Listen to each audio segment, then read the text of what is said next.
Welcome back to Force Ghost Conversations, everybody, and I'm thrilled to be here on the boots on the ground at Destination D23, the off-year cycle convention that Disney puts on, aside from D23, which is the ultimate Disney fan event that we attended last year in Anaheim, California.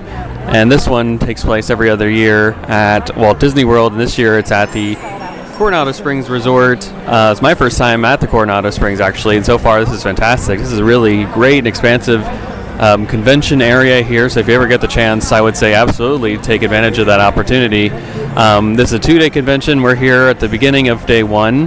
This is, I guess, the kickoff for all this, and they're going to be doing a big Walt Disney Studios showcase panel this morning. I'm not really sure entirely what is going to be presented here. Probably Tron kind of trailer, maybe some new announcements. If anything, I'm manifesting a Mandalorian and Grogu trailer here, but I'm not overly optimistic just based off of how this convention has run in the past. But it looks like they're also going to do a variety of different cool things throughout the day, featuring Disney around the globe. So it looks like they're going to have presentations on how they are in India and Japan, etc., and all that kind of cool stuff.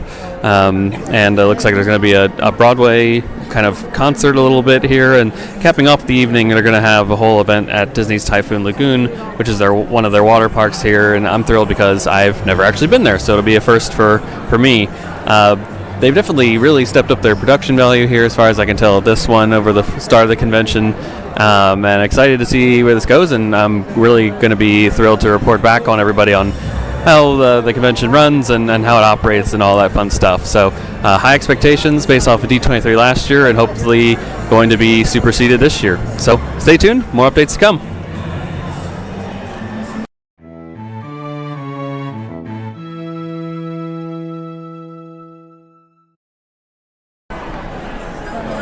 All right, folks, we are just out of the Walt Disney Studios Showcase panel, and I gotta tell you, it was really spectacular. We got a lot of great updates about upcoming things in the Walt Disney portfolio of things, from Pixar to 20th Century Studios to Lucasfilm, a little bit of Marvel in there too, and a lot of Zootopia too. So I'm personally blown away by getting to see some of the clips of the first opening scene from Toy Story 5 was awesome. The animation looks spectacular, and they still have a year to go to work on that thing. We got a great clip from Tron Ares that comes out in October. That looks just fantastic. I really can't wait to see that on the big screen. And they even announced that there's going to be an overlay at Walt Disney World and Shanghai Disneyland, where they have Tron Light Cycle Run rides. That's going to feature the Nine Inch Nails music from that, as well as the red coloring that's been kind of coinciding with that whole experience. Got to see a little clip from Rebuild the Galaxy, the upcoming Lego Season 2. Rebuild the Pieces. I can't remember exactly the full title. Forgive me for that. I'm just in the glow of what just happened here. But got to see the Landalorian in full action, which I thought was really cool. And great stuff from Hoppers, too, the upcoming Pixar animated film. Got an announcement of a new film called Hexed, which I think looks really cool. It's this upcoming Disney animated film. It's going to feature some of its more fantasy roots, and that comes out in fall of 2026. And some great footage of Zootopia 2, featuring a lot of great water and animation sequences that I think are going to be spectacular on the big screen. And just a great movie, too, in general. I can't wait to see where they go with this following story here, because it all seemed really exciting and innovative here. And just a little tease on the Marvel Doomsday front. Directors Anthony and Joe Russo shared a little, thanks, look forward to this next year kind of thing. And actor Paul Rudd, Ant-Man, is in that little bit of a behind-the-scenes clip that they talked about, where they had a humorous interaction with each other. So that was really great, and this was just a really star-studded panel. I did want to note on the Mandalorian and Grogu front, they did not have, as far as I could tell, a whole lot of new footage. Just very much what I remember seeing from Star Wars Celebration a couple months ago at this point, holy cow. But they also had the BDX droids out, and then Zelen, of course, on the stage with Yvette Nicole Brown, and I think that was really well done. I did think maybe they did show some new footage on that front. Maybe you see Grogu swimming, him crushing a mouse droid, saw Zeb, and that looked great too, so you Rebels fans, look out for that. And that's some initial thoughts from the Walt Disney Studios showcase panel. We'll be here all throughout the rest of Destination D23 and reporting on new things that come up. Thanks so much for staying tuned.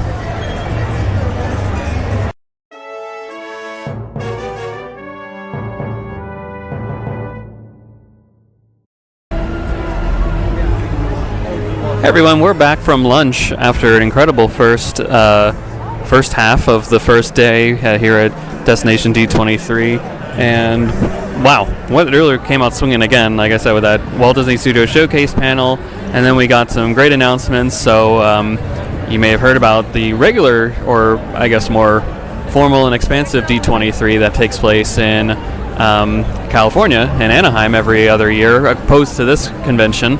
And that got officially announced to be taking place in 2026, so it looks like August 14th through 16th next summer. If you're excited and want to get tickets for that, it looks like they'll be going on sale in the springtime, which will be really cool. I hopefully plan to be there if I can get tickets, and if not, maybe I'll just be in the area. Who knows, because it's such a wonderful event with lots going on around that Anaheim area too. And they're even going to continue having the main panels of the day in the Honda Center, which I think is a great upgrade from previous years there as well. So look out for more details on that one. We also got some more behind-the-scenes details into Three Caballeros, from especially Walt's time with El Grupo, ex Atencio, one of the Disney legends, and we got some Broadway live performances here, which was really awesome too. We got here the Genie from Aladdin on Broadway play. Susan Egan was on stage for that, and we even got to see a Lumiere tap sequence from Beauty and the Beast. So that's been awesome, and looking forward to a whole second half here after lunch. Looks like we got some more review about Disney around the globe, particularly Japan. Looks like there's going to be some food talk and some Emperor's New Groove conversation too, as we head to our evening programming here, which was with Disney's Typhoon, Lagoon, and Cusco-topia. So I wonder if it has anything to do with Patrick Warburton being here. I don't know. We'll figure it out, but looking forward to the second half and reporting back then.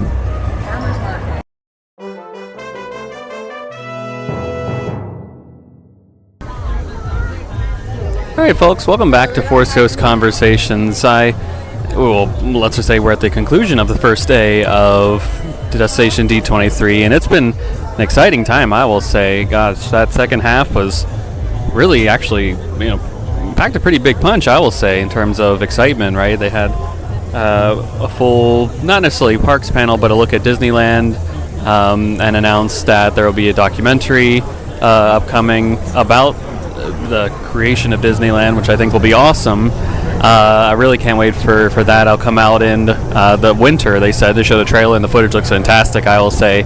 Additionally, there will also be an update to the Carousel Progress that will incorporate Walt into it, and they're going to do not a total refurb, but just like a I guess not even refresh. I have to choose my words wisely here. They're updating the ride, and they're going to just kind of streamline it to improve it, because it's been like 30 plus years since it's been down, and got some tender love and care to it. So that'll be great to see that with the new added addition for Walt, and to bring Walt into the parks too. So that'll be great.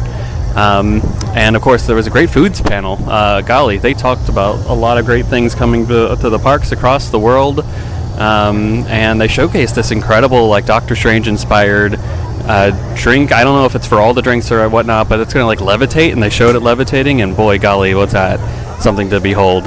Right now, at the conclusion of day one, they're having an event for the members of the program at Typhoon Lagoon, so it'll be my first time at this park, and I'll probably just walk around and get a lay of the land and just kind of enjoy the evening here as I can, maybe get a snack or two. Just have a great time and look forward to a great day tomorrow. But so far so good. This has been exceeded my expectations so far, I will say. So I really think this has been a world-class event, and Disney's gone pretty to great lengths to make sure that it's a good time. So we'll report back from Typhoon Lagoon in just a little bit here.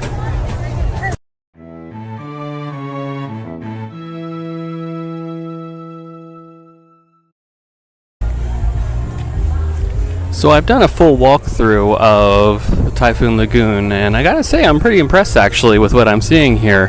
The theming is pretty spot on. And the attractions that they have are both themed well to what they say Typhoon Lagoon is, but also seem like they really pack a punch, or at least deliver upon what they say that they're going to do, right? The lazy river is fairly lazy, as you would expect, and like they have this huge drop down, like 50-foot slide that looks like it'll take your teeth out. And they also have this like wave pool that is like the waviest wave pool I've ever seen in my life. Like it goes like 8 feet high. Holy cow, that thing seems like it'll give you give you a good run for your money if you're not paying attention for it, which I find to be absolutely fascinating. So I think if you get a chance to add this to your Disney itinerary, you can't go wrong, in my opinion. I think you'll have a great time. Now, I it's usually open from like 10 to 5 or something like that, so be careful about when you get here and all that stuff, if it's worth your time or not. But overall, could be a fun experience, and I've seen a lot of interesting cosplay, I will say, for this water park event that they're doing here. It's based off of the film The Emperor's New Groove, and I've seen so far Cusco and Yzma, their characters out and about, and I know that's a big attraction for people here. And seems like I found an adults only or a kids only section. I don't know, something like that. But there's actually a fair amount of space here to this thing, and I know they do like a promotion if you come to Disney parks and it's your first day that you arrive, you can get free access to one of the water parks. So I think if you are coming in from out of town and you want to take advantage of this instance, then I think you have a great opportunity on your hands. So go check that out.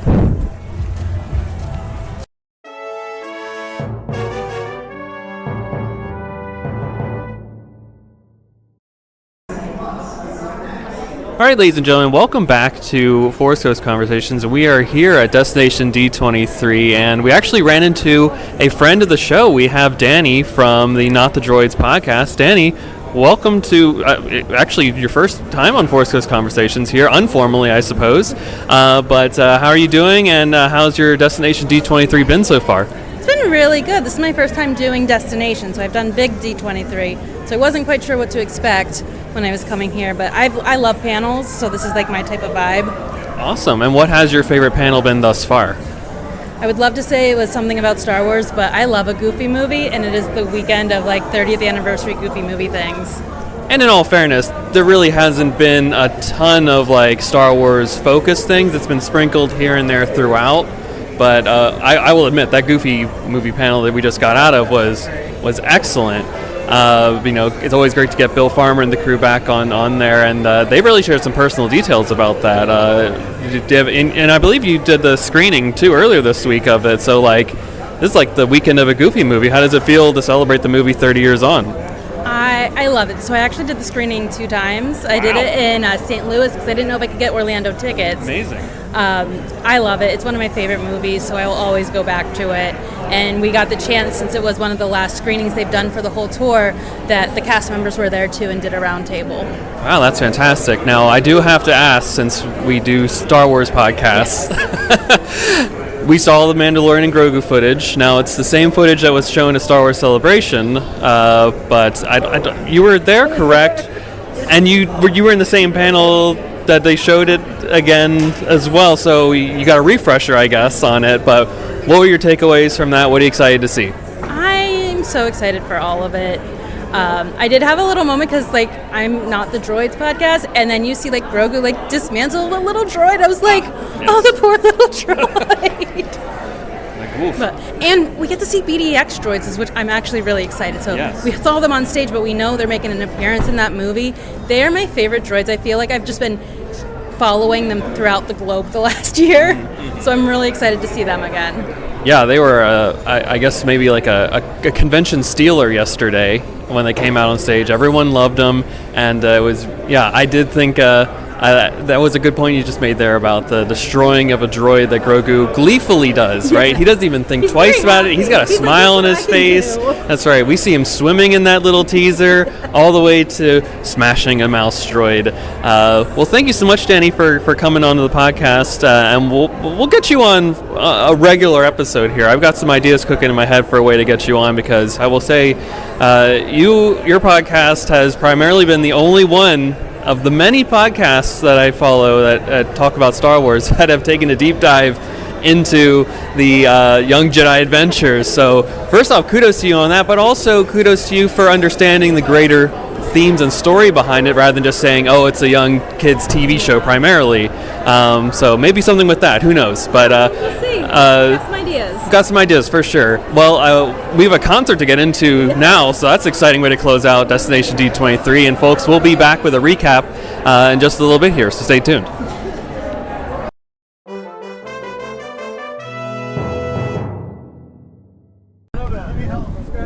All right, ladies and gentlemen, I'm on the walk back to my car at the ESPN Wide World of Sports following day 2 of activities here at Destination D23. And overall, I gotta say, it was a really excellent, intriguing day, full of a lot of surprises, I will say, across the board.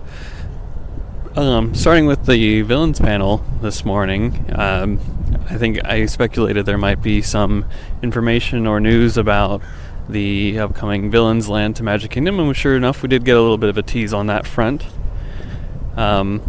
which will include some of the architecture being Art Nouveau style, as well as some villains announcements for the cruise line, particularly the Disney Destiny, and some upcoming merchandise related to villains as well. Some really great panels today as well. There's some interesting stuff from the Walt Disney Archives, especially about Walt's other connections, familial connections to Florida, which I thought was really humorous, and particularly in the way they did the whole presentation. There's some information about the castles as well, and the confirmation that at Disney Adventure World in Paris there will be the World of Frozen area will officially debut in spring of 2026, so not that far off for our friends across the Atlantic. And also got the confirmation that the Walt Disney World castle will also go back to its original paint style, which I think was great. Another great panel on the 30th anniversary of the Goofy movie, some interesting panels on Disney Channel original programming over the years and current programming too. And it concluded with a fantastic concert of featuring Broadway stars and Susan Egan and Jodie Benson, and Bill Farmer too, and the whole Goofy movie crew, celebrating hits from the 80s and 90s of Disney. So it was a really spectacular convention across the board, and I would highly recommend it if anyone ever gets a chance to go in the future. I think they really stepped up their game in terms of the offerings and programming from what I've seen in the past, and I can only imagine they'll continue to do that in the future. But really excited for next year's D23, and this will be a great springboard until then.